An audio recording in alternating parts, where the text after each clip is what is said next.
மின்னல் தாக்கி 2 ஒரே குடும்பத்தை சார்ந்தவர்கள் இறந்திருப்பது என்பது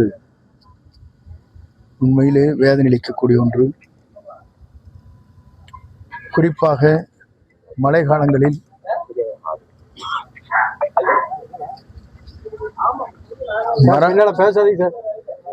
மரங்களில்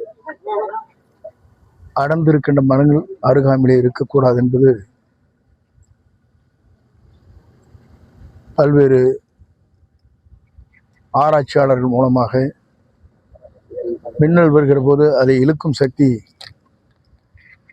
இயற்கையாக இருக்கிற மரங்களுக்கு உண்டு என்ற முறையில் அதன் அருகாமையிலே நின்று கொண்டிருக்கக்கூடாது என்பதுதான் நிலை. இங்கே ஏற்பட்டிருக்கிற துக்கம் என்பது இந்த குடும்பத்தில் நானும் ஒருவனாக இருந்த துக்கத்திலே கலந்து கொள்கிறேன். குறிப்பாக தமிழகத்துடைய முதல்வர் இது போன்ற நிகழ்வுகள் இனி எதிர்காலத்தில் வராமல் இருப்பதற்கு என்னென்ன நடவடிக்கை மேற்கொள்ள வேண்டுமோ அந்த நடவடிக்கை மேற்கொள்ள வேண்டும் என்று முதல்வர் உத்தரவு வழங்கியிருக்கிறார்கள். அதேபோல மதுரையிலும் அதுபோன்று 3 உயிரிழப்புகள் ஏற்பட்டிருக்கிறது. அதேபோல குளத்திலே விளையாடிய ஒரு குழந்தை தாளவாடிக்கு அருகாமையில் இருக்கிற அந்த ஏரியிலே உடனடியாக அதற்கு நிவாரணப் பணிகள் நிறைவேற்றப்பட்டிருக்கிறது. துறையை பொறுத்தவரையிலும் எல்லா பணிகளும் விரைந்து நாங்கள் செய்வதற்கு நடவடிக்கை மேற்கொண்டு வருகிறோம். குறிப்பாக இது போன்ற சம்பவங்கள் என்பது இனி எதிர்காலத்தில் இல்லாத அளவிற்கு உருவாக்குவதுதான் இந்த துறையினுடைய கடமை என்ற முறையில் அந்த பணிகளை நாங்கள் ஆற்ற இருக்கிறோம்.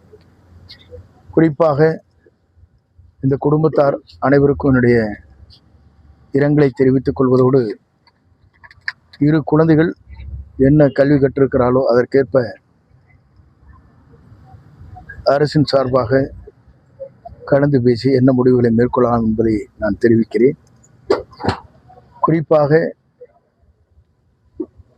நம்முடைய தமிழக முதலமைச்சரை பொறுத்தவரையிலும்